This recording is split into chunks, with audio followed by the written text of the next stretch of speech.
In 1906, the Bronx Zoo put a human being in a cage with monkeys. His name was Ota Benga. Thousands of New Yorkers paid to watch him. The zoo called it education. Ota Benga was a Congolese man from the Mbuti people. He survived a massacre that killed his wife and children. In 1904, an American missionary named Samuel Werner brought him to the United States to be displayed at the St. Louis World's Fair as part of a human exhibit. After the fair, Werner didn't know what to do with him, so he took Benga to the Bronx Zoo. The zoo's director, William Hornaday, saw an opportunity. He put Benga in the monkey house, gave him a bow and arrow as props, and opened the exhibit to the public. The sign on the cage listed his name, his height, his weight. It described him like an animal specimen. Benga was displayed alongside an orangutan named Ahong. Crowds gathered daily, sometimes over 40,000 people on weekends to stare and laugh. Children threw food at him. Adults mocked him. Benga fought back.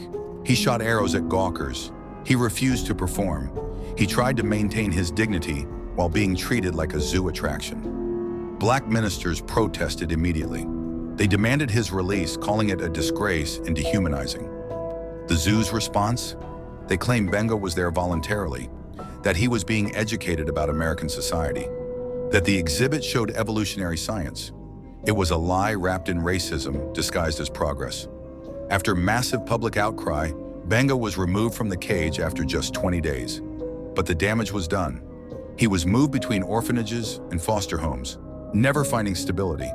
He learned English and worked odd jobs, but he was traumatized, isolated, and homesick. He wanted to return to Congo, but World War I made it impossible.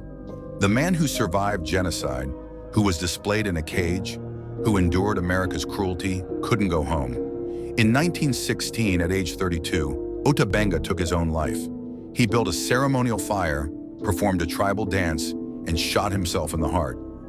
The Bronx Zoo never apologized, not in 1906, not in his lifetime. It took until 2020, over a century later, for the Wildlife Conservation Society that runs the zoo to formally apologize for the inexcusable exhibit. By then, Benga had been dead for 104 years. His story was buried, his humanity erased. But what happened to Ota Benga wasn't an isolated incident. Human zoos were common in America and Europe through the early 1900s. Indigenous people, Africans, Filipinos, all displayed for white entertainment. They called it anthropology. It was exploitation. They put a man in a cage and called it science. This is Untold Dark History. Subscribe for more dark truth videos like this.